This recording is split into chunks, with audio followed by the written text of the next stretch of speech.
तो आज जो कहानी को स्टार्ट करेंगे जिसका नाम है द सेविंग चिल्का, और इसके जो राइटर हैं जिसका नाम है गंगाधरन मेनन, तो वही इस कहानी को सुना रहे हैं। तो इस कहानी को स्टार्ट करते हैं। सबसे पहले वो बोलते हैं कि सबसे पहले जब इस नदी को देखा यानी छिलका को देखा तो मुझे इसकी विशालता का एहसास नहीं हुआ।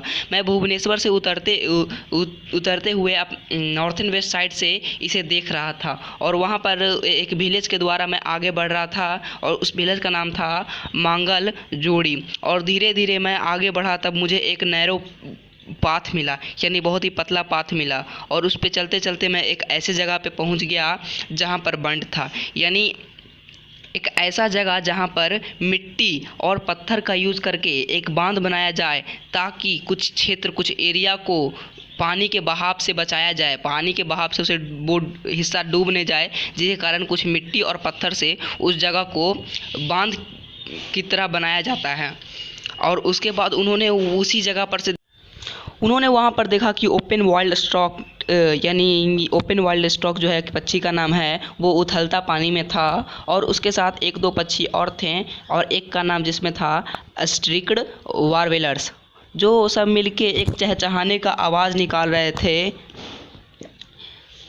जो कि बहुत ही मधुर और अनप्लीजेंट किस्म का था। और उनका देश ये बात बताता है कि ये जो छिलका है वो इंडिया का सबसे अच्छा वर्ल्ड सेंचुरी में से एक है, और ये सिर्फ इंडिया का नहीं बल्कि पूरे दुनिया का अच्छा वर्ल्ड सेंचुरी में से एक है। और इसकी एक यूनिक यानी खास बात यह है कि ये 50% साल्ट वाटर यानी कि 50% खारे पानी और 50% फ्रेश वाटर यानी 50% मीठे पानी से बना हुआ है। मतलब इसमें खारापन और मीठापन दोनों है, और ये उड़ीसा में पाया जाता है, और ये 70 किलोमीटर लंबा है, 30 किलोमीटर चौड़ा है, और ये एशिया का सबसे बड़ा खारे पानी का झील है। और खारे पानी होने के बावजूद यहाँ पर बहुत सारे एनिमल आते हैं, कुछ माइग्रेशन के लिए आते हैं, कुछ यहाँ रहते हैं, और पेड़ पौधे भी यहाँ बहुत है। ये इसके पीछे एक हिस्ट्री भी है, ये है छिलका लेक नहीं रहता अगर इसके पीछे का हिस्ट्री नहीं रहता। इसका हिस्ट्री ये है कि कुछ पोचर यानी कुछ शिकारी जो थे प्रोटेक्टर में बदल गए, तब ये छिलका इतना सुंदर और इतना आकर्षक और इतना अच्छा बन पाया है। 1981 में ये जो छिलका था बहुत ही अच्छा साइट माना जाता था, बहुत ही सुंदर साइट माना जाता था, लेकिन ये हमेशा के लिए नहीं, 10 साल बाद, ज़्यादा दिन नहीं 10 साल बाद ये छिलका को डिग्रेडेड यानी ख़राब साइटों में से एक माना गया, यहाँ तक कि इसको रेड लिस्ट में भी नाम चढ़ा दिया गया।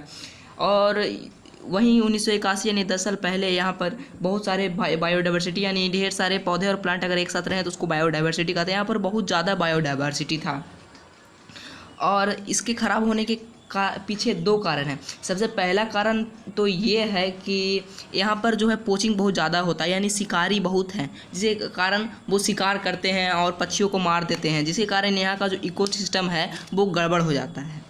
और जो दूसरा कारण था वो था कि सैल्टिनिटी, यानी कि जो समुद्र की तरफ से यहाँ पर बताया गया था कि 50% फ्रेश वाटर है, 50% साल्ट वाटर है। अगर उस पानी के कारण वहाँ पर ढेर सारे प्लांट और पक्षियाँ आते थे, वो बिगड़ जाएगा। अगर पानी का क्वालिटी तो नहीं आएंगे। 50% क्वालिटी था वो फ्रेश वाटर और 50% था साल्ट वाटर। तो साल्ट वाटर जहाँ से आता था सी से उसको रोक दिया गया, तो वहाँ पर जो सैल्टिनिटी था वो रिड्यूस हो गया, जिसके कारण फ्रेश वाटर बढ़ गया। और फ्रेश वाटर के बढ़ने के कारण वहाँ पर फ्रेश वाटर के कुछ ऐसे जंतु आए यानी वीड्स वगैरह आए, जो कि परेशानी हो रहे थे पहले से जो जानवर और प्लांट्स रहते थे उनको।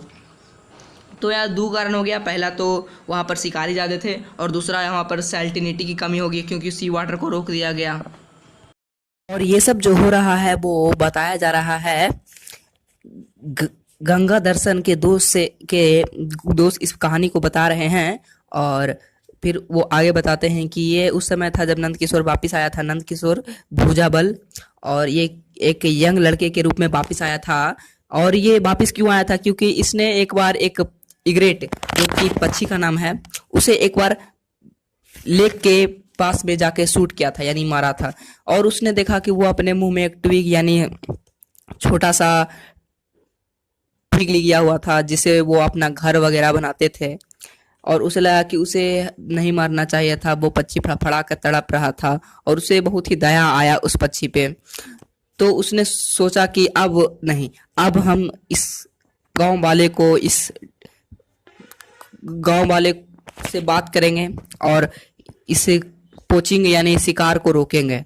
तो इस फिर जब वो विलेज से बात किए तो उसे पता चला कि विलेज वाले ये सब काम नहीं करते हैं, बल्कि एक ग्रुप है जिसका नाम है डर्टी डजन। उसमें ढेर सारे मैन यानी ढेर सारे आदमी मिलकर शिकार करते हैं। तो विलेज वाले से पता चला कि डर्टी डजन नाम का एक ग्रुप करता है, हम लोग नहीं करते हैं शिकार इस पक्षी का। फिर नंद किशोर उन लोग के पास जाते हैं और मनाने की कोशिश करते हैं कि कृपया कर आप छोड़ दीजिए इस शिकार को, इस शिकार से लाखों हजारों पक्षियों की जान जा रही है और ये डिग्रेडेड साइड में बदल रहा है, और बहुत मनाने की कोशिश करते हैं। लेकिन वो लोग कहते हैं कि तुम मेरे काम में दखल मत दो, ये अगर हम ये सब काम छोड़ देंगे तो हमारा खान पान का क्या होगा, हमारा पूरा डिपेंडेंस इसी पे है, हम किस तरह से अपना घर चलाएंगे, तुम मेरे काम में दखल न दो। तो फिर वहां से चल जाता है। लेकिन वो रुकता नहीं है नंद किशोर, वो बहुत कोशिश करता है कि ऐसा नहीं हो, कोचिंग रुक जाए। लेकिन उसकी कोशिश के कारण उसके घर में मधु बेरा और उसके कुछ आदमी वेपन लेके यानी बंदूक लेकर आ जाते हैं, तलवार लेकर आ जाते हैं उसे मारने के लिए, उसे धमकाने के लिए। तो नंद किशोर साहब बोल देता है कि तुम्हें मुझे मारना है तो मारो, लेकिन पक्षियों को बस मत मारो। तो फिर उस समय तो जो डर्टी डजन के आदमी थे वो लोग चल जाते हैं, यानी कि डर्टी डजन का जो मेन बंदा था यानी मधु भेरा उसका नाम है, जो डर्टी डजन का हेड था मधु भेरा, वो वहां से चल जाता है। लेकिन उसके दिमाग में चलते रहता है कि हम कहीं सही में तो इस गलत काम नहीं कर रहे हैं, हम इन पक्षियों को मार के, ये इस बारे में सोचता है। अब फिर अगला कुछ दिन में एक हफ्ता बाद नंद किशोर के दरवाजे पर वो वापस आता है और बोलता है कि ठीक है, तुम सही बोल रहे थे, हमें इस तरह से मासूम पक्षियों को नहीं मारना चाहिए, जो अब हम तुम्हारी बात सुनेंगे, लेकिन हम अपना रोजी रोटी कैसे चलाएंगे, हम मेरा ये खान पान था, हम इसी भी को बेच के अपना लिवलीहुड चलाते थे।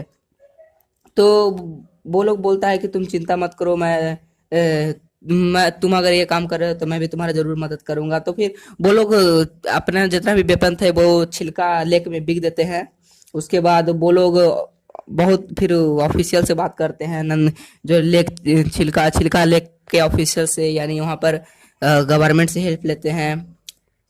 और उसके बाद पोचर्स जब प्रोटेक्टर में बदल गए तो वहाँ का पूरा हालात कंडीशन बदल गया, यानी कि जो मारने वाले थे वो बचाने वाले बन गए। मतलब अगर मारने वाले थे तो उनको पता रहता है कि ये पक्षी यहाँ खाना जाएगा, यहाँ पर ये खाएगा तो हम इसको मार सकते हैं, ऐसा नॉलेज उसके पास था। और इसी नॉलेज का यूज करके वो उसे बचा रहे थे। अगर देख रहे थे कि किसी पक्षी का संख्या कम हो रहा है खाने के कारण या कुछ अदर के कारण, तो वो लोग उसमें उस नॉलेज का यूज करते थे। और साथ में जो नंद किशोर था वो जो था बहुत ही गवर्नमेंट से हेल्प लिया और डेवलपमेंट अथॉरिटी CDA से मदद मांगी, ताकि वो जो सैलिनिटी यानी कि बंद हो गया था सी वाटर का आना इस लेक में, वो फिर से खुल जाए। क्योंकि उन्होंने देखा कि यहाँ पर पोचर जो थे वो लोग फिर से प्रोटेक्टर बन गया है, तो खोल दिया गया उस लेक में जाने वाले सी वाटर को। तब जो सैलिनिटी था वो दोनों बराबर आ गया, यानी पहले जितना सैलिनिटी था, पहले जैसा पानी का टेस्ट बन गया, पहले जैसे पानी था जिसमें सारा इकोसिस्टम बना हुआ था छिलका का, उस तरह का इकोसिस्टम आ गया उसमें। और नंद किशोर के और पोचर्स का एक और एडवांटेज था कि पोचर्स लोग पक्षी के बारे में जानते थे, जिसके कारण उसका नॉलेज यूज करके भी बहुत सारा हेल्प मिल रहा था। और साथ में नंद किशोर ने बहुत सारा मीटिंग कराया जिसमें पक्षी का अलग अलग नाम और अलग अलग इंग्लिश नाम भी बताया गया।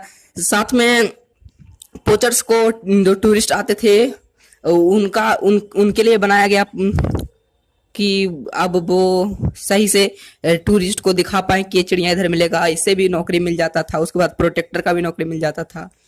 और ये कहानी एंड होता है।